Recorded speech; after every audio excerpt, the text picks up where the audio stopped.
दिनै एबसुआनो एबसुखौ बखिबाय बारग' एबसुआनो बारग' एबसुनि गावनि दैदेनगिरि गावनि नेता प्रमद बर'नि गाहायाव मावनाय कास्टम थैयै अरै हाबाब गिलौ बालौ ख्रां ख्रां सेंग्रा एक्चुअली बीजेपीआ भारत गभर्नमेन्टखौ सालायनो हाया भारतखौ थगायजोबबाय गोविंद चन्द्र दिनैबो बे जिनिसा जोंनि बर' दैदेनगिरिफोरनावहाय पावार मोननाय लोगो हारि आरो जाथिखौ बावलांनाय दा जों बेखौ नुदों आरो बे थैयावनो दङ बायदि मोनदां बेखायनो बुरि बुरिया बुङो दैमालुनि साव जोंनाव दङ होननानै दुखुनांथाव आरो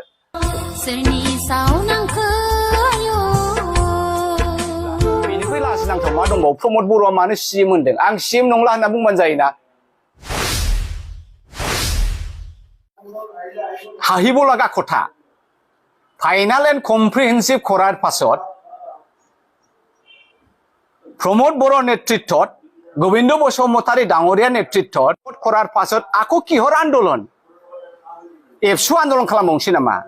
एनडिएफबि आन्दोलन खालामबावगोन नामा बे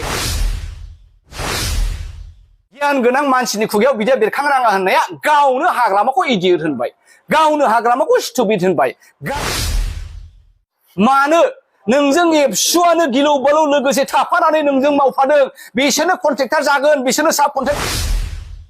हानि थाखाय दावहा नांबाय हानि थाखाय एनडिएफबि जानानै थैनांबाय हानि थाखाय बिएलसि जानानै थैनांबाय हानि थाखाय बर' आइजोफ्रा हाजार हाजार रेप खालामजाबाय बुथारजाबाय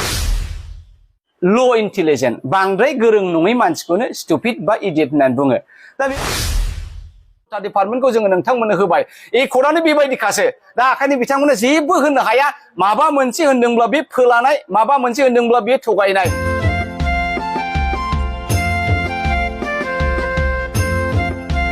बे हाया जोंनि बे हाखौ जावोब्ला दिनै जोंनि आबै आबौनि हाराखौ मोनगोन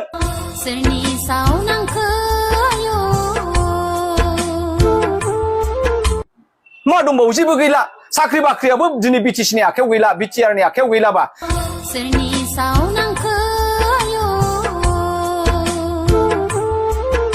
डिपुटि कमिशनारानो डेभेलपमेन्ट आरो कमार्सनि बेनो चेयारमेनखा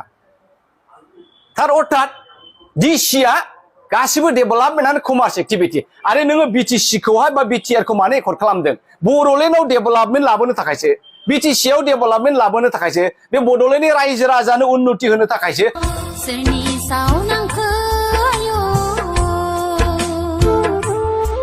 दिनै जे प्रमद बर'नि गभर्नमेन्ट अर्थात इउपिपिएल गभर्नमेन्टआ माखौ दोनखुमाबाय थानो नागिरदों गिबिथाराव आङो मुगानि थान्दैनि गासै बड'लेण्डबासिनि नायगिरि बिथांमोनखौ आरो लोगोसे आसामनि गासै नायगिरि बिथांमोननो आंनि खुलुमनायखौ जासिदों आरो मुगानि थान्दैया आंनो बे मोजांथार समखौ होनायनि थाखाय आङो खुलुमबावदों दिनै दङ आङो बे उन्दैथार प्रेस मिटआव आंजों लोगोसे बिटिआर ट्राइबेल सेलनि इनचार्ज जोंहा फोदै जसेफ बसुमतारी आरो क'क्राझार डिस्ट्रिक्ट कंग्रेस कमिटिनिनो गाहाय नेहाथारि हाबिल आली शेख आरो आं एपिसिसिनिनो गाहाय नेहाथारि अर्थात जेनेरेल सेक्रेटारि हिसाबै आरो सिनियर स्पोक्स पार्सन हिसाबै आङो नोंथांमोननि गेजेराव खनसेबाव फैबावबाय दिनै बे हानि मेटारावहाय बुंनो गोनां बाथ्राया एक्चुअलि नैबेनो मैया दाखालिबो जोंहा मैयासो फंबाय बिक्रम दैमारिया जे बाथ्राखौ बुंदों जे आसामनि जइन्ट सेक्रेटारिया डाइरेक्टनो बाक्सानि डिसिनो मोनसे लाइजाम हरबाय जे नोंथाङा बबाव हा खालि दङ बेफोरखौ माबा नायसंनानै जोंनि इन्डास्ट्रि आरो कमार्स बायदि बायदि डेभेलपनि थाखाय बे हाफोरखौ रिजार्भ खालामनानै दोननांगौ अर्थात बे बाक्साल' नङा गाबोन क'क्राझाराव फैगोन चिराङावबो फैगोन उदालगुरियावबो थांगोन आरो तामुलपुरावबो फैगोन दा बेखौनो होनो नागिरदों जे बिटिसिनि हाखौ आसामा डाइरेक्टनो खुनु बिटिसिनि सेक्रेटारियेटआव सोङा हवा अर्थात प्रमद बर'नि एक्जिकिउटिभ टिमजों रायज्लायाबालानो अर्थात बिथांमोना गावसिनि सेक्रेटारियेटआव एक्जिकिउटिभ जिरायाबालानो डाइरेक्ट बिथांमोना डिसिखौ बिथोन हरनो हाबाय अर्थात बावहाय मैया दाखालिसो जोंहा जेब्लानाखि नैबे बाथारमारानि हाखौ लानानै फंबाय लरेन्स इस्लारि बिथाङा जोंनि क'क्राझार इस्टनि एमएलए बिथाङा बे बाथ्राखौ बुंदों जे आसामा डाइरेक्टनो बिटिसिनाव सोङाबालानो उमुक हाखौ नांगौ होननो हाया होननानै बुंदोंमोन होनाखै होनब्ला रायजोफोर होनथारदोंमोन दिनै बे नंखाय प्रुफ जाबाय जायखौ एमएलए लरेन्स बिथाङा बुंदोंमोन जे बिटिसिनाव सोङा हवानो आसाम गभर्नमेन्टआ आसाम सेक्रेटारियेटआ बा सोरबा जयेन्ट सेक्रेटारि आसामनिया जोंनि हाखौ नागिरनो हाया बिनो हाया बे रं मोनसे प्रुफ जाबाय बियो दा बेखायनो आं बुंनोसो नागिरदों दिनै जे प्रमद बर'नि गभर्नमेन्ट अर्थात इउपिपिएल गभर्नमेन्टआ माखौ दोनखुमाबाय थानो नागिरदों माखौ दोनखुमाबाय थानो नागिरदों दा बे रं आरो जे जिनिसा रोखा रोखा नुजाखाबाय मास मोननै मोनथामसो सिगां जेब्लानाखि 16टा डिपार्टमेन्टखौ 16टा साबजेक्टखौ डिसिनि आखायाव गथायना होयो अर्थात डिसिआनो बिनि ओभारअल बिगोमा जायो बे समाव प्रमद बिथाङा रायजो राजानो खैफोद होदोंमोन आरो एक्सप्लेन खालामबाय दं सोरबा एमएलए बुंदों सोरबा उमुगा बुंदों आदा इउजिआबोथ' बुंदोंमोन जे बे ओरैसो जे थांनाय बाराव बिटिसिनि गभर्नमेन्टआव अर्थात हाग्रामानि गभर्नमेन्टआव इएमफ्रा डाइरेक्ट डिपार्टमेन्टफोरखौहाय प्रजेक्टफोरखौहाय गावसोरनो गोसो बायदि लानानै गोसो बायदि बाहायोमोन दा बेखायनो जाहाथे बेबायदि दाजाथों कारापसन दाजाथों बुरजा पार्सेन्ट दालाथों होननानै डिसिआ बिनि ओभारसियार नायसंग्रा खालामनांगौ होननानै बुंदों दा बेबायदिसो बिनि बारा नङा बिनि आसोल बिगोमाया बिटिसिनि सिएमआनो बिटिसिनि प्रिन्सिपाल सेक्रेटारियानो होनदोंमोन बे नंखाय मानो नंखाय होनबा आं फरायना होनो दिनै रायजो राजा नोंथांमोना एसे धैर्ययै था दङ डिटेल आं बेखायनो होनदों प्रमद बर' बिथाङा माखौ दोनखुमाबाय थानो नागिरदों एखे क्लियार बाथ्रा जाखाबाय जे दिनैहाय बिटिसिआ एक्चुअली मोनसे पापेट गभर्नमेन्ट बायदिसो बिटिसिनि सायाव बिस्रा जेबो मोनथियानो गैला डाइरेक्ट आसाम गभर्नमेन्टआ सालायबाय थादों डाइरेक्ट हिमन्त बिश्व शर्मायासो सालायबाय थादों खारन जों मिथिगौ जे बिटिसिनि एकर्ड मथे 2003 आव जे एकर्ड जादों जे बे एकर्डआ एकॉर्डिंग टू द प्रोविजन ऑफ द 6th schedule Indian act 6th शेड्यूलाव बेनो जे 6th शेड्यूलनि मथे जे एकर्ड जादों बेयो मोनसे अटोनोमास गभर्नमेन्ट गाव सेल्फ रुल गभर्नमेन्ट आरो बे सेल्फ रुल गभर्नमेन्टआव खुनु आसामनि सीएमआ बा सोरबा सीएमआ बा आसामनि जयेन्ट सेक्रेटारिफ्रा बाहाय डाइरेक्ट इन्टारफेयार खालामनो हाखाया बे जोंनि गोसो बायदिसो आरो हा हु नांगौबा बिथांमोना बिटिसिआवसो माने रिकुइजिशन खालामहरनो हायो एस पार दा रिकुइजिशनसो जोङो एग्जिकिउटिभ जिरायगोन आरो एग्जिकिउटिभ जुदि एग्रि जायोबा अब्लासो हा हुखौ मोननो हायो दा बाहाय जों मा नुदों नोंथांमोना नाय थांनाय बाराव बे मास मोननै मोनथाम सिगां बे प्रमद बर'आ बुंदों जे डिसिआ ओरैनो ओभारसियार बायदिसो ओरैनो नायसंग्रा आं नोंथांमोननि गेजेराव मोनसे लाइजामखौ फरायना होनि नटिफिकेशन डेटेड क'क्राझार 2 अगस्ट 2022 मैया दाखालिसो आगस्ट 2 आव ओंखारनाय बियो नं dated 2 August 2022 in pursuance of resolution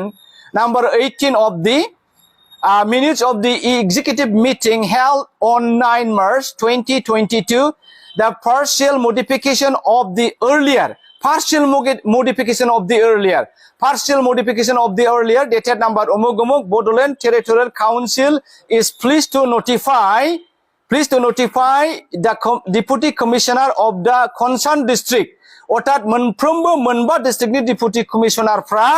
in the capacity of Secretary to the BTC as the Chairman of District Development Committee दा बहाय मा होनदों जे प्रमद बर'आ बै समाव बुंदोंमोन 16टा साबजेक्टखौ डिसिनि ओभारसियाराव होनायावहाय जे बिथाङा नायग्रासो बिथाङा बिनि नंगुबै लावखार नङा बिटिसिनि सिइएम अर्थात प्रमद बर'आसो लावखार आरो प्रमद बर'नाव सोङाब्ला प्रिन्सिपाल सेक्रेटारिनाव सोङाबा जेबो जायानो बे दिनै मैया माबा अगस्टनि 2 जे नटिफिकेशनाव ओंखारबाय जे डिस्ट्रिक्टनि डिपुटि कमिशनारानो डेभेलपमेन्ट आरो कमार्सनि बेनो चेयारमेनखा थार अर्थात डिसिआ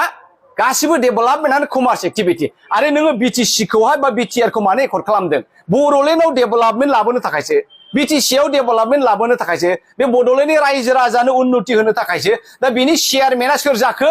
डिसिआसो जाबाय दा मोनफ्रोमबो डिस्ट्रिक्टनि डिसिआ चेयारमेन जाबायब्ला अब्ला प्रमद बर'हा बाहाय मा दांदेरनांगौ दङ अब्ला बिटिसिनि बै माबानि डिपार्टमेन्टनि इएमफ्रा मा दांदेरनांगौ दङ जेबो गैया एखे थगायनाय प्लेन लेंगुवेजजों बिथांमोना रायजो राजाखौ उमुक तुमुक होनलाबायनानै थगायलागासिनो दङ हयारेस बे 16टा साबजेक्टनि सायाव बिटिसिआ आखायानो गैला बियो डाइरेक्ट स्टेटनिफ्रायसो आरो बेल' नङा जों दिनै खोनानो मोननायाव मिथिनो मोननायाव साख्रि बाख्रि गासैबो बिथिङावनो आसामनिफ्रायसो बियो जागोन आरो एकॉर्डिंगलि जोंना एसटिफ्रा 10% ल' फैगोन होमबा बाय साबैसे साख्रि मोनगोन आगोलावथ' बिटिसिआव गासिबो जोंना बे गासिबो 100आव 90% जोङो बिटिसिआव 6 शेड्यूलाव बे ट्राइबेलफ्रानो बर'फ्रानो राभाफ्रानो गार'फ्रानो साख्रि मोननांगौमोन दिनै बेथ' नंला अब्ला बेहाय मा फोरमायनो नागिरदों जे दिनैनि जे डेभेलपमेन्ट हा हुनि मेटारानो गिदिरथार मेटार बे 16टा साबजेक्टआव लेन्ड एन्ड रेभिनिउआ बियो स्टेटआव थांबाय लेन एन्ड रेभिनिउआ स्टेटआव थांबाय माने जों मानोथो हानि थाखाय दावहा नांखो दिनैहाय बेसेबांबा गोबाव 50 बोसोर उमुक बोसोर प्रमद बर'आ हब्रा जे होनबोदोंमोन जे बे हाया जोंनि बे हाखौ जावोब्ला दिनै जोंनि आबै आबौनि हाराखौ मोनगोन बिथाङा बेखौ बुंदोंमोन हानि थाखाय दावहा नांबाय हानि थाखाय एनडिपि जानानै थैनांबाय हानि थाखाय बिएलटि जानानै थैनांबाय हानि थाखाय बर' आइजोफ्रा हाजार रेप खालामजाबाय बुथारजाबाय हानि थाखाय इडुकेसन कल बेगाव जोंनि लाइमोनफ्रा एबसु जानानै गिलु बालु साख्रि खहा जानांबाय जाय एबसुफ्रा दिनै मावबाय थादों बिथांमोना गोरों गोरा डाक्टार इन्जिनियार जानांगौमोन प्रमद बर'आ अब्ला एबसुनि नामाव रायजो राजाखौ थगायो नामा प्रमद बर'आ बिटिआर एकर्डनि नामाव होनबा रायजो राजाखौ थगायबाय नामा एबसुखौ थगायाखैसो बियो थगायबाय जेबोआनो गैला मा दंबावो जेबो गैला साख्रि बाख्रियाबो दिनै बिटिसिनि आखायाव गैला बिटिआरनि आखायाव गैलाबा हा हुआबो दिनै बिटिआरनि आखायाव गैलाबा डेभेलपमेन्ट एक्टिभिटि बिटिआरनि आखायाव गैयाब्ला देहा सावस्रि बिफान इडुकेसन बिटिआरनि आखायाव गैलाबा मायाथो थाबावखो दा ओंखायनो बे फुथुलासो आसामनि सिएमआसो अर्थात आसाम गभर्नमेन्टआसो बेखौ सालायबाय थादों बिथांमोना ओरैनो शेयाराव आवग्रिनानै दङ जेबो गैया दिनै जे 6 शिड्युलनि जेबो दाथायानो गैला बे मोनसे जेनेरेल जोंनि गफुर सनितपुर बायदि जाहैबाय बिनि सायाव रायजोफोरनो मा मोजाङै खेंफोरना होगोन सारा ना रायजोफ्रा ओरैनो साधारन रायजोफ्रा आला मिथिबाय आरो एन्टि इलेक्शन रायजोफ्रा मिथिबाय बाहाय इउपिपिएलनि बिथांमोनाबो मिथिबाय बे 6 शिड्युलनि मथे 6 शिड्युला जाहैबाय इन्डियाननि मोनसे बै ट्राइबल जनजातिफोरखौ रैखा खालामनायनि मोनसे राहासो बे महरा गोदो ब्रिटिशनिफ्रायनो दंखायोमोन ट्राइबेलफोरखौ थगायजानो गिनानै ब्रिटिशफ्रानो खालामनानै गालांखानाय बबेबा 5th शिड्युल बबेबा 6th शिड्युल बेबायदि महरै दिनै जोंनि जे हाया बर' ट्राइबेलफोरनि गार' ट्राइबेलफोरनि राभा ट्राइबेलफोरनि हाजं मिसिं मिरि दिउरि ट्राइबेलफोरनि हाया बे 6th शिड्युलनि मथे भारतनि संबिधानजों रैखाथि होजानाय आरमा दा बे 6th शिड्युलनि मथे रैखाथि होजानाय हिसाबैनोथ' जोंनि बिटिसिआ मोनसे 6th शिड्युलनि एकर्ड प्रभिजनमोन दा बेवहाय मा नुबावबाय जे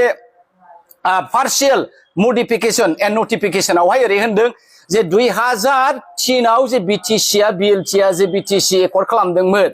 बे एकर्डआ 6th शिड्युलनि प्रभिजन मथे एकर्डसोमोन नाथाय दिनैहाय 27 जानुवारि 27 तारिखआव 2020 आव प्रमद बर' अर्थात इउपिपिएलआ जे एबार बिटिआर एकर्ड खालामो बे मथे एग्रिमेन्ट मथे मेमरेन्डाम अफ आन्डारस्टेन्डिं मथे बे 16टा डिपार्टमेन्टआ थांनांगौ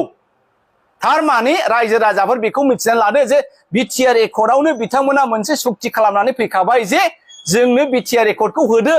इन return of this we are giving to the government of Assam दे 16टा साबजेक्ट 16टा डिपार्टमेन्टखौ जोङो नोंथांमोननो होबाय एकर्डआनो बेबायदिखासो दा ओंखायनो बिथांमोना जेबो होननो हाया माबा मोनसे होनदोंब्ला बे फोलानाय माबा मोनसे होनदोंब्ला बे थगायनाय रायजो राजाफोर मिथिनानै लाखादो जोंनि 6th शिड्युलनि मथे 6th शिड्युल दफा मथे जे बिटिसिआ एकर्ड जादोंमोन दिनै बिटिआर एकर्डआव बियो नाल एन्ड भइड जानो थांगासिनो दङ आरो बे कानेक्सनावनो दिनै गोसोबायदि डिसिफ्रा चेयारमेनशिप पावार लानानै डिसिफ्रा बेनि ओभारसियार पावार लानानै कमप्लिटलि बिटिसि खुंथायखौ बिथांमोना नायगासिनो दङ आरो बिटिआर गभर्नमेन्टआ ओरैनो नाम के आवाज गभर्नमेन्टल' बिथांमोना गभर्नमेन्ट अर्थात सालायनाय सासन हादुंनाय जेबो केपासिटि गैयाबालानो गावसोरखौनो गभर्नमेन्टनि मानसि होनगासिनो दङ बे खोब निन्दनीय लाजिनांथाव आरो दुखुनांथाव आरो बर' साधारन रायजो राजाखौ गिलु बालु थगायनायनि अनगायै जेबो नङा बे पन्चायती राजजों एखे जायाखैना सार पन्चायती राजआ बेनो जाहैबाय एखेयानो औ एखेयानो बाहाय नोंहा 6th शिड्युलनि जेबो मोनथायानो गैला औ जोंनि जे मोनसे बड'लेण्ड ओरैबायदि जों लुबैनानैथ' जोङो 6th शिड्युलनि प्रभिजन मथे जोंनि एकर्डखौ खालामदोंमोन दा बे जेबो गैला आसाम गभर्नमेन्टआ जे बेहायनो एखे पावार एन्ड फांसना बाहाय दा सोलिबाय थासिगोन आरो बे मथेसो दिनै साख्रिनि रिक्रुटमेन्ट जागोन दिनै माबा मा होनो लिभ लानायनि रिक्रुटमेन्ट जादों इडुकेसननि बायदिसिना डेभेलपमेन्ट एक्टिभिटिफ्रा जागोन बे एखे गासै पन्चायती राजानो बाहाय कमप्लिटलि इउपिपिएलनि एमएलए इएम एमसिएलए बिथांमोना रायजोफोरखौ दिनैसिम थगायगासिनो दं जोङो डिसिखौ मोनदोंसो हराखै होनगासिनो दं इभेन जयन्त एमएलए बिथाङाबो साननैसो सिगांल' बुंदों डिसिखौ मोनदोंसो होननानै बिनि सायाव मा बुंनो सानो नङा बे एकर्डआवनो लिरनायफोरखौ मोजां नायबानो जायो रायजो राजाफ्रा एसे फराय आन्दोलन होननानैथ' लाब गैया जोंहा जयन्त बिथाङाबो मोजां फरायनांगोन मा लिरदों आंथ' नायबायना आं फरायनानैबो होबायना सिगांनि बे 16टा साबजेक्टखौ जेब्ला होयो बेखौथ' रेफारेन्स खालामनानै थादों जे बिटिसिनि 2003 नि एकर्ड मथे ओरैमोन 6th शिड्युल प्रभिजनजों खिन्थु बिटिआर एकर्डआव ओरै जाबाय आरो according two the in regard to the implementation of the BTR accord so we are handing over this 16 subjects होनखाबाय दा बाहायलाय नों मा ओरै जोङो डिसिखौ मोनदोंसो हराखै बेबायदि नङा डिसिखौ जोङो मोनाखै डिसिया मालाय एग्रिमेन्टआवनो खालामनानै गारबोखानाय जे माखासे जिनिसखौ जों आसाम गभर्नमेन्ट हरगोन अर्थात डिसिनो हरगोन बाहाय जे थगायनानै माथो लाब जानांगौ जाखो एखे रोखा रोखा लिरनायानो रोखा रोखा दा दिनैनि समाव जिथु बर'नि थामोनथाखौ रैखाथि खालामनोनो बर'नि माखासे इन्टेलेक्सुयेल बा हथात अमर सिंह ब्रह्म बिथाङाबो मिडियानि गेजेरजों प्रेस मिट होदोंमोन बिथाङा बुंदोंमोन दिनै बिथाङा कुइसनबो खालामदों सिएम प्रमद बर' बिथांनिसिम आरो बेयाव इडियट होनलायनायबो जादों दा इडियट होनलायनायखौ लानानै माखासे इउपिपिएलनि बिबानगिरि बा हथात उदालगुरिनि इउपिपिएलनि नबेनसन बसुमतारी बिथाङाबो बुंदों इडियट होननाया बिथांमोननि थाखाय दुखु मोनथावना जादों होननानै बुंदों बिनि सायाव मा बुंगोन मोनसे खोथाखौ खोनासं जोंहा ट्राइबेल सेलनि बिथांबो दङ डिस्ट्रिक्टनि गाहाय नेहाथारिबो दङ रायजो राजाफोरनि सिगां बुंनो इडियट व्हाट इज द मिनिं अफ इडियट सिगाङावनो फै जोङो वार्डखौ नायगोरनि इडियटनि गुबुन मोनसे फर्मेल इनफर्मेल रावा स्टुपिड फर्मेल इंलिशाव इडियट होनो इनफर्मेलावहाय स्टुपिड आरो इडियटनि मिनिंआनो जाहैबाय बांद्राय इन्टेलिजेन्ट नङै नट जिनियास बारा रोंबाङै मानसि लेमेन मानसिखौनो एक्चुअली इडियट होनो व्हाट इज रं रायजो राजाफ्रा नुदोंमोन खोमा मोनसे फिल्मबो बानायदों बलिउडनि एक्टरफ्रा थ्रि इडियट्स माखौ एसेबां गिदिर जाखो बाय निन्दनीय बा माबा मोनसे मुगैथाव राव जायाखै आङो मैया बेलासियाव नायदों जोंहा बे उदालगुरि इउपिपिएल डिस्ट्रिक्टनि आफादगिरि नामा रबेनसन बसुमतारी ना मा होनदों बिथाङा ओरै होनदों जे अमर बिथाङा प्रमद बर' बिथांखौ मानो इडियट बुंखो इडियटनि मिनिंआनो जेबो रोंथारै मानसिखौसो इडियट बुङो रं इडियटनि मिनिंआ जेबो रोंथारै नङा सोरबा गामिनि सादा बुसा लेमेन आनइनफर्म आनइन्टेलिजेन्ट रोंस्रायै मानसिफोरखौनो इडियट होननानै बुङो बा स्टुपिड होननानै बुङो बे दिनै गाबोननि जोंनि संसाराव बाहायबाय थानाय साधारन रावसो आरो बेखौबो बुंनाया मोजां बिथांमोना नोजोर होनाया अमर बिथांनि बुंनायावहाय सीएम खौ अर्थात प्रमद बर'खौ डाइरेक्ट इडियट होनाखैथ' मोनसे कन्डिशनसो होदों जुदि बियो ओरैब्ला बिथाङा सासे इडियटसो कन्डिशनावसो बिथाङा बेखौ डाइरेक्ट इडियट होनाखै इसमें क्या गड़बड़ है दा बेखायनो माबा मोनसे बुंनायनि सिगां जों जासायनाया मोजां इडियटनि मिनिंआ एखे कमप्लिटलि रोंथारै जाम्बा मानसिखौ होना साधारन एसे एनै गियान गोनां रोंस्रायै जिनियासनि अपोजिटआनो इडियट जिनियास इन्टेलिजेन्टनि अपोजिटआनो स्टुपिड थारमाने इडियटनि मिनिंआनो ल' इन्टेलिजेन्ट बांद्राय गोरों नङै मानसिखौनो स्टुपिड बा इडियट होननानै बुङो दा बे साधारन मोनसे बाथ्राखौ लानानै एसेबां गिदिर गिदिर बाथ्रा बुंनो बे नंखाय खिन्थु आं बेखौसो नोजोर होबावदों जे उदालगुरि इउपिपिएल डिस्ट्रिक्टनि प्रेसिडेन्ट बिथाङा हाग्रामाखौ गावनि इडियट बुंदों इडियट सोदोबखौ बिराद गाज्रि मोनबाय गरिहना खालामबाय बे सासे गोरों गोरा राफोद बिअनि भाषा जानाङा होननानै बुंबाय दाना गावनो हाग्रामाखौ इडियट होनलायबाय दाना प्रमदनि बाथ्राया प्रमदखौ इडियट होननाय मा होननाय बाथ्राया नैबेबो जानांगौ खोमा रायजो राजाया धैर्यआनो गैला प्रमद बर'आ मा होनदों मा होनाखै गिलौ पालौ जोंनि लाइमोन सेंग्रा सिख्ला रायजो राजा बोराय बेन्थ गुरलाब एबसुनि आन्दोलनाव लाफानानै आन्दोलन खालामहोबाय बड'लेण्ड सोरजिनो होननानै गुरलाब बिथाङा गिलौ बालौ होनबाय मा मन्त्रि मा इएम बड'लेण्ड सोरजिजाब्ला आं गावबुराबो नाङा होननानै दा बेफोरबायदि खोथा दिनै एबसुखौ थगायबाय जोंनि लाइमोन सेंग्राफोरखौ थगायबाय आं मिथिदों दिनै प्रमद बर' बिथाङा ओजों थाङोब्ला खुनु रावबो एबसुनि सेंग्राफोरखौ लाफाया खुनु रावबो इउपिपिएलनि सेंग्राफोरखौ गावनि उन गारियाव लाफाया बे सोरबा बिडिअ सोरबा इन्जिनियारखौल' लाफागोन प्रजेक्ट नायनायाव स्किम नायनायाव मानो नोंजों एबसुआनो गिलौ बालौ लोगोसे थाफानानै नोंजों मावफादों बिसोरनो कन्ट्रेक्टर जागोन बिसोरनो साब कन्ट्रेक्टर जागोन बिसोरनो थाखा फैसा गासिबो अंखिदारि जागोन बिटिसिआ बिनिनो थाखाय बड'लेण्डआ बिनिनो थाखाय नोंथाङा मानो बिसोरखौ लाफानो बावदों दा गोबां जाहोनाव जोंनि रायजो राजाफ्रा अधर्ज जाबाय बेखायनो बेखौ स्टुपिडबो होनगोन बेखौहाय इडियटबो होनगोन गाज्रिया बहा जादों दिनै बे उदालगुरि इउपिपिएल डिस्ट्रिक्टनि प्रेसिडेन्टआ जोलैनि हांगार होनदों अमर बिथांखौहाय जोलैनि हांगार सोदोबा गाज्रिसिन जाखो ना इडियटआ गाज्रिसिन जाखो रायजोफोर नोंथांमोना बिजिरदो जोलैनि हांगार सोदोबा गाज्रिसिन जाखो ना स्टुपिडआ गाज्रिसिन जाखो जाय रावखौ बाहायनाङामोन सासे सोद्रोम गियान गोनां मानसिनि खुगायाव बिदिया बेरखांनाङा होननाया गावनो हाग्रामाखौ इडियट होनबाय गावनो हाग्रामाखौ स्टुपिड होनबाय गावनो अमर बिथांखौहाय जोलैनि हांगार होनबाय बेलाय माथो जाखो गावनो मोखाङाव गावनो जुमुदै मुजुबाय गोजौआवहाय गावनावनो द्ला नांदाफिबाय बे मोनसे प्रेस मिट जायो नामा खोब दुखुनांथाव 3 दफाखौ मावफुङाबा दिनैनि दिनाव आबसु बर' थुनलाइ आफाद बिथांमोनाबो सोमावसारफिनगोन होनदों बिनि सायाव मा बुङो? खोब इन्टारेस्टिं बियो हाहिब लागा खथा फाइनाल एन्ड कम्प्रिहेन्सिभ खरार पाছত प्रमोद बर' नेतृत्वत गोविंद बसुमतारी डांगरिया नेतृत्वत खरार पाছত आको किहर आन्दोलन एबसु आन्दोलन खालामबावनोसै नामा एनडिएफबि आन्दोलन खालामबावगोन नामा बेथ' बेसेबां लासिंसिं जाबाय बे 16टा डिपार्टमेन्टखौ लांजानायनिफ्रायनो फ्रम देट डे इटसेल्फ बिथांमोना आन्दोलन खालामनांगौ खिन्थु एग्रिमेन्टआवनो बेखौनो खालामनानै फैखाबाय मानि आन्दोलन बेसेबां लासिंसिं जाबाय नङा होमबा एक्चुअल सिटुएशना आन्दोलन खालामनायनि सिटुएशनखासो जायखौ सोरजिदोंमोन बेखौ दिनै प्रमोद बर'आ फाननानै जाबाय एकर्डनि मथे दा बेखायनोथ' होनजादों प्रमोद बर'आ दिनै सोरजोंबा बियो ओरैबा स्टुपिड होननानै रावबो होनाखै स्टुपिडखौ बिनि मावनायखौ नायनानैसो कम्पेयार खालामनानैसो होनदों नोंथाङा ओरैमारब्ला बे स्टुपिड जागोन बुजिनानै खालामदोंब्ला नोंथाङा थगायबाय रायजो राजाखौहाय आरो बुजियाबालानो खालामदोंबा नोंथाङा स्टुपिड जागोन बेबायदिसो होनदों मोनसे कन्डिशनसो होदों बाहाय बबेखौ बासिनानै लायो हाग्रामा बिथाङा प्रमोदखौ बुंदोंना फायखारि फाननानै जाग्रा आंनि मथेबाबो आङो बिथांखौ स्टुपिड होननो थाङा नाथाय बिथाङा दिनैहाय एबसुखौ थगायदों बर' रायजो राजाखौ थगायदों एकर्डआव जेरैखि जाया आङो सीएम जानांगौ होननायाव बिथाङा दिनै गासै बर' हारिखौ फानदों क्लियार खोथा नोंथाङाबो बै समाव सोमावसारबोदोंमोन बिथांजों लोगोसेनो नोंथांमोना मा जाहोननि थाखाय जेबो सुबिदा मोननो हायासै सुबिदा मोननायनि थाखायल' खालामनाय जाया सोमावसारनाय अर्थात आन्दोलना मोनसे भलन्टियार सार्भिससो बावहाय आं ओरैबायदि आन्दोलन खालामदों प्रमोदजों समान समान उमुकजों समान समान आखायनो आंहा मोनथारनांगौ आंहा बेबायदि दाबि दाबा गैया इसोरा होयोब्ला माब्लाबा आंबो मावनो थाखाय सुबिदा मोनगोन खिन्थु सोमावसारनाय लोगो लोगोनो जे आंहा ओरैबायदि मोनथारनांगौ बे नङा सोमावसारनाया गासै बर' रायजो राजानि मोजां आरो गाहाम भबिसतनि थाखायसो जोङो सोमावसारो आरो दा आङो बेखौल' बुंनो सानदों जे सोमावसारनायनि आत्माया दा दिनैबो प्रमोदनाव थानांगौ सोरबा लरेन्सनाव थानांगौ सोरबा गबिन्दनाव थानांगौ दा बेखायनो बिथांमोना जेबायदि सेक्रेटारि जयेन्ट सेक्रेटारिफ्रा गोसोबायदि नटिफिकेसन हरदों डिसिफोरनो हा नागिरनांगौ ओरैबायदि नागिरनांगौ कमप्लिटलि बे सिस्टेमा बिटिसिनि 6 शेड्युलनि पावार 6 शेड्युलनि केपासिटिखौ डिफाइ खालामनानै बिटिआरनि चिफ अर्थात बिटिसिनि चिफ प्रमोद बर'नि सीएमनि केपासिटिखौ डिफाइ खालामनानै जोंनि एग्जिकिउटिभ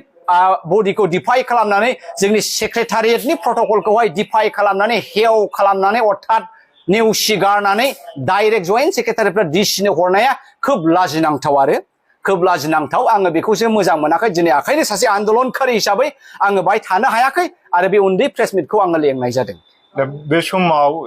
जेब्ला बिटिआर रेकर्डजों बर'नि थासारिया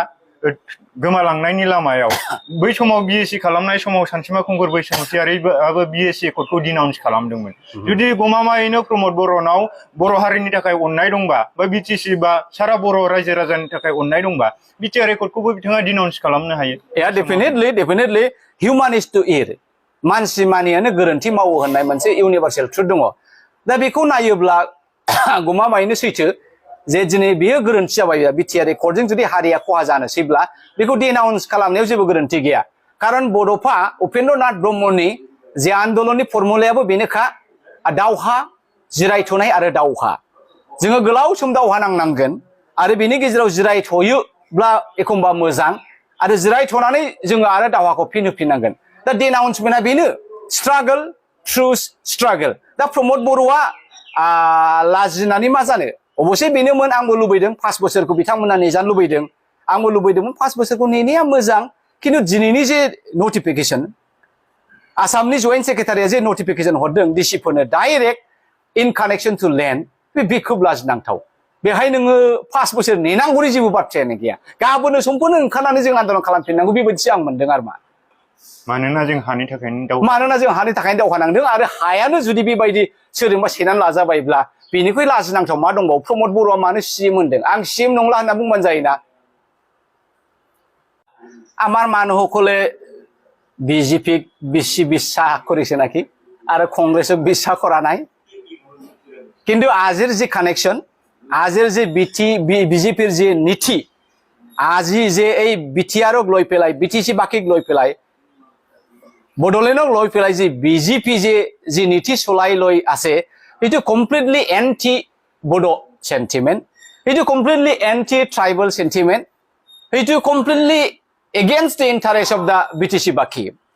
সেই কাৰণে আমি এইটো ক'বলৈ হে বিচাৰো दिनै आं बुंनोसो सानदों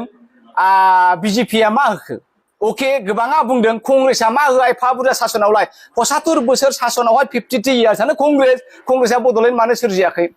जेब्लानाखि सरन समर मोनहा उदियासल बिदोंमोन बे समाव राजीव गांधी डांगरिया कइसे जे बड'लेण्ड उदियासल होने के लिए और इतना दूर नहीं है हम उदियासल बनाने के लिए जंत्रना मंत्रना बना रहा है बिथाङा बेबायदि होनबायमोन बिथांनि गोसोआव उदियासल सोरजिनाया जाखाबायमोन एसेयावनो बिथाङा गाज्रि मानसिफोरजों दुथां मानसिफोरजों जिउ फोजोबजाबाय बिनि उनाव नरसिम्हा रावआ प्राइम मिनिस्टार जाबाय प्रधानमंत्री नरसिम्हा डांगरिया रंजन डांगरिया डायरेक्ट इनवाइट करेছে without ceasefire without any condition जुदि सेपारेट स्टेट হয় बेलेग कान्ट्री হইলে মুই যাম কথা বার্তা পাতিম I will talk Ranjan Daimary मानियाखै फैयासै औ बिनि उनाव कांग्रेसनि आमोलाव हितेश्वर शइकियाया बिसि होबाय सानसुमा मोननो प्रेमसिं मोननो आरो तरुण गगৈ डांगरिया देबनि दिनावहाय बिटिसि होबाय हाग्रामा बिथांमोननो दिनै 2020 आव 27 जानुवारियावहाय UPPL नो अर्थात एबसुनि एनडिएफबिनो बिटिआर होबाय मा खालामखो सोरजिखानाय बुस्थुखौसो लानानै थांबाय बेनो जाबाय बिजेपिनि मोजां मावनाया ओमफ्राय कंग्रेसआ गाज्रि आं बुंनो लुबैदों मैया दाखालिसो आङो चिरांनि मोनसे मिडिया बाइटआव बुंदों जेसे हायो एसे बिजेपिनिफ्राय 10 किल'मिटार 100 किल'मिटार गोजानाव था नङाबा मन'ग्लाब जागोन आङो लाजिदोंसो दिनै आदा इउजिया मानो इसेबां सिरि मैया दाखालि बाबजि गोथाव खोन्था माबायावहाय केबिनेटआव बिथाङा मा होनबाय আজি আমার नरेंद्र मोदी डांगरियाय जी पदक्षेप लैसे आमी जन्मर पराय केতিয়াव এনেকুৱা দেখা नाছিল घर घर में तिरंगा अरे बाबा आदा यूजिमा घर घर में तिरंगा कांग्रेस हर दिल में तिरंगा जगाया कांग्रेस ने बोला हर दिल में तिरंगा हर हाथ में तिरंगा घर घर तिरंगा नहीं भाई हाँ आदा यूजि नोंथाङाबो बुजिनांगोन दिनैनि बे अलखदाव नोंथाङा गियानि मानसि मानो बुंजिया मानो हाखौ डाइरेक्ट सेनानै लाखो 16टा डिपार्टमेन्टखौ नोङो मानो फानखो खर'खौनो दैखांनो हाला नै खर'खौ मानो दैखांनो हाया आदा इउजियालाय बाब्रे बाब हिमन्त बिश्व शर्माखौ थाव फुनगासिनोसै बिथाङा बांसिन पेकेज मोनो नामा साननानै बे नङा बे भुल नोंथाङा बुंनांगोन नोंथाङा होननांगोन जे बिदि खालामनो नाङा होननानै आं दुखु मोनदों आरो लाजिदों आदा इउजिखौ आरो बिपिएफनि बिजेपिनि आदा बिश्वजित दैमारि मोनहा मा खालामदों इसेबां टाइगारालाय नर्थ इस्टनि टाइगारमोन बेयो मोनसे समाव दिनै मा जाखो बेलाय बिजेपिआव जइन जानाय लोगो लोगो 100 हाबन गैया मासे एन्जरसो जाबाय बियो साधारन मावजि रान्थेंखौ गिनानै खारग्रा बागदावलाबायग्रा लासिं सिं बिथांमोना मा खालामबाय दिनै बेदरा थैनि सिगांनो मैफोरखौहाय हायेना आरो सियालफ्रा बिगुर खुनानै जानाय बायदि जाबाय थैथाखै इउपिपिएल गभर्नमेन्टआ बायाखै बिस्रा बेवहायनो बिजेपिआ बिगुर खुनानै जानो स्टार्ट खालामबाय दा बेलाय माथो फोरोंखो कंग्रेसखौ मा दुसियो कंग्रेसआ दिनैबो दङ गाबोनबो दङ कंग्रेसआ दिनै नांगौ जायोब्ला बर'फोरनि अधिकारखौ जोङो होगोन आरो तरुण गगৈ देबा हाग्रामाखौ राजा बायदि सासन खालामहोदों खुनु इन्टारफेयार खालामाखै बिएलटिनि सेन्टिमेन्टआव आन्दोलनकारिफोरनि सेन्टिमेन्टआव बे खुंथों बिस्राफ्रा होननानै राजा बायदि खुंदों आरो शेख सिदुल्ला जिबायदि इन्ट्रिगमोन बेबायदिनो थाबाय थादों दिनै हिमन्त बिश्व शर्माया मा खालामखो हो दिनै हिमन्त बिश्व शर्माया मा खालामखो हाब जेब्ला आन्दोलन खालामो एखमबा मिथिं माथाङाव जोंहा इउजि बिथाङा होनलायलायो हिमन्त बिश्व शर्मा बिथाङा आंखौ आदासो होनलायबावो आदा होननायानो बिराद मोजां जाबाय बेना हो आदा होननानै नोंखौ थाव फुनदोंसो दिनै नोंनि जिनिसखौ लाना थांजोबबाय आदाखौ लानानै एसेबां सेटिसफाइ बे नङा नों दिनै मन्त्रि रायजो राजाफ्रा नोंखौ एमएलए खालामहरदों नोङो बुंनांगोन रिजाइन होनांगोन नोङो बिटिसिनि हाखौ लांजोबबाय मा खालामबाय थादों नोंलाय बाहायलाय लासिं सिंलाय दा बेखायनो आङो बुंनोसो सानदों एक्चुअलि बिजेपिआ भारत गभर्नमेन्टखौ सालायनो हाया भारतखौ थगायजोबबाय भारतबासिखौ थगायबाय भारतबासिखौ फानबाय नै मैया दाखालिबो जों उन्दैयाव स्कुलाव सोलोंबोदों जे भारतनि मोनथाम गाबनि फिरफिलाखौ मा जिजों बानायनाय जायो खद दर्जिजों बानायनाय जायो दिनै हिमन्त बिश्व शर्माया मा खालामखो नरेंद्र मोदीया मा खालामखो खद दरखौ बहा मोननो चाइनानि प्लास्टिकजों फ्लेग बानायनाय फ्लेगखौबो फानबाय सबको बिक दिया और इंडियन नेशनल फ्लैग को भी बीजेपी ने बिक दिया और क्या रह गया कुछ भी नहीं है हमारा पास आखायनो आं खावलायदों बर'फ्रा बिजेपिआव दाथां बर'आ जोबगोन ट्राइबेला जोबगोन दा जोंनि माखासे दैदेनगिरिफोरा पावार मोनोब्ला गावनि बर' हारिनि दुखु दाहा समयसाखौ बावगारलाङो बिनि सायाव मा बुंगोन? खोब दुखुनांथाव दिनै आदा इउजिमोनहा खोब सानसुमै मानसि मेलेमजिबि मानसि बुजिजोबगौ बियो सोरबा प्रमद सोरबा आदा गबिन्दमोननि बाथ्राखौ आं बुंनो साना बिथांमोना हाग्रा बंग्रा आन्दलन खालामनायाव ना मोजां स्कुल फरायनो मोन्दों ना मादों आदा इउजियाथ' जिराय जिराय लेखा लिरग्रा मानसि सासे सानसुमै बिथाङा दिनै जों बिथांखौ नुदों पावाराव मोननाय लोगो लोगो हारिखौ बावलांनाय बे बर'नि मोनसे नेरसोन गोदो गोदायनिफ्रायनो गोहो गोलोन्दां राजा जायखौ जों बुंदों कृष्ण चन्द्र गोहो गोलोन्दां राजा जायखौ जों बुंदों इरागदाव गबिन्द चन्द्र दिनैबो बे जिनिसा जोंनि बर' दैदेनगिरिफोरनावहाय पावार मोननाय लोगो हारि आरो जाथिखौ बावलांनाय दा जों बेखौ नुदों आरो बे थैयावनो दङ बायदि मोनदां बेखायनो बुरि बुरिया बुङो दैमालुनि साव जोंनाव दङ होननानै दुखुनांथाव आरो दुखुनांथाव। दा बे समाव जोङो बिटिसि आव मोननै सरखार फैबाय हाग्रामा आरो प्रमद बर' दा बिथांमोननि गेजेराव खायसेया दिनै कास्टम बसुमतारी बिथांमोनानो दिनै हाग्रामा सारखौ सिलुट लानो गोनां जादों प्रेस मिटनि गेजेरजों बा टक श'नि गेजेरजों बुंथिदों बे बेसेबांसो सैथो आरो सोर साबसिन मा बुंगोन? साबसिन मोजांसिन बाथ्राखौथ' आं बारा बुंनो साना प्रमद बिथांनि सोमोन्दै सोरबा बिपिएफ बुंनाया मा जागोन सोरबा एक्सन कमिटिनि आगुनि नेता गर्जन मोसाहारि बुंनाया बा सोरबा उमुक बुंनाया मा बेफोरखौ गुलिमारो दिनै एबसुआनो एबसुखौ बखिबाय बारग' एबसुआनो बारग' एबसुनि गावनि दैदेनगिरि गावनि नेता प्रमद बर'नि गाहायाव मावनाय कास्टम थैयै अरै हाबा बिलौ बालौ ख्रां ख्रां सेंग्रा प्रमदनि अनगायै जेबो सानरोङै गभर्नमेन्ट दानाय लोगो लोगो बिथाङा प्रमद बर'नि एगेन्स्ट फैनानै दिनै प्रमद बर'खौ क्लाब बखिबाय नोङो अमर बिथां बखिनायखौ गुलिमारो बारानो हो कास्टमा जेब्ला प्रमद बर'खौ बखिबाय आरो प्रमद बर'खौ सिलुट होनायनि सोलायै हाग्रामाखौसो सिलुट होबाय बिनिख्रुइ मिनिथावना आरो मा ड्रामा दंबावो एन्टायार ड्रामा स्टार्ट्स फ्रम एबसु एगेन्स्ट प्रमद बर' एन्टायार ड्रामा एन्ड्स फ्रम एबसु एगेन्स्ट प्रमद बर'। आं सोंबावनो लुबैयो प्रमद बर'आ जेब्ला गावनि बिबानखौ आबसुनिफ्राय नागारदोंमोन आबसुनि फ्लेगखौ बिथाङा हमनानै एंगार हायै सोमोन्दो बायदि जों बर' हारिनि मानसिफोरनो दिन्थिदोंमोन बे पावाराव फैनाय लोगो लोगो मा दिन्थिखो बेखौ मा बुंनो सानो? जोंहा आबै आबौनि रावाव दङ बांद्राय दिन्थिनाया सियालनि सोलो होननाय आं बिनि बारा बुंनो सानाखै बांद्राय दिन्थिनाया सियालनि बुद्धि सोनो दा बेफोरो ड्रामासो ड्रामा प्रमद बर'नि ड्रामा नंखाय दिन्थिफ्लानाय बियो गुबैयैनो बियो जे एबसुखौ मोजां मोनोब्ला दिनै एबसुआ मानो बेखौ बखिखो सानसुमाया खि एबसुनि नङामोन एबसुनि दैदेनगिरि नङामोन दिनै गावनि मानसिफोरजों मानो बखिजाखो बियो बोसोरबा थामसानो जोबाखै आरो बोसोरबा सौफैजोबोब्ला जोबनांगौब्ला मा जागोन बे बर' हारियालाय दा ओंखायनो गिख्रंथाव रायजोफोर जोङो साबधान जा सांग्रां जा दिनै बिजेपिआ जोंखौ थगायबाय आरो इउपिपिएलआ जोंखौ थगायबाय आरो बेखायनो आङो रायजो राजाफोरनो हप होदों नोंथांमोना दले बले कंग्रेसआव फै कंग्रेसआ जोङो गासै गरिब दुखिया भारतबासिखौनो अनग्रा आरो नायग्रा दिनै बे 75 बोसोर भारत उदांस्रियाव कंग्रेसआनो सासन खालामदोंमोन 53 इयार्सखौहाय आरो जा डेभेलपमेन्ट जा उन्नति जा भारतखौ दिनै भारत खालामदों इन्टारनेशनेलनि माबायाव रायजो राजाफोरनि गेजेराव भारतआबो जे मोनसे डेभेलप बेखौ कंग्रेसआनो खालामदों आइफोर आफाफोर आरो दिनै बड'लेण्डखौ खालामगोन आरो बड'लेण्डखौबो जों कंग्रेसनिफ्रायनो मोनगोन होननानै आं दिनैसिम आसा खालामो।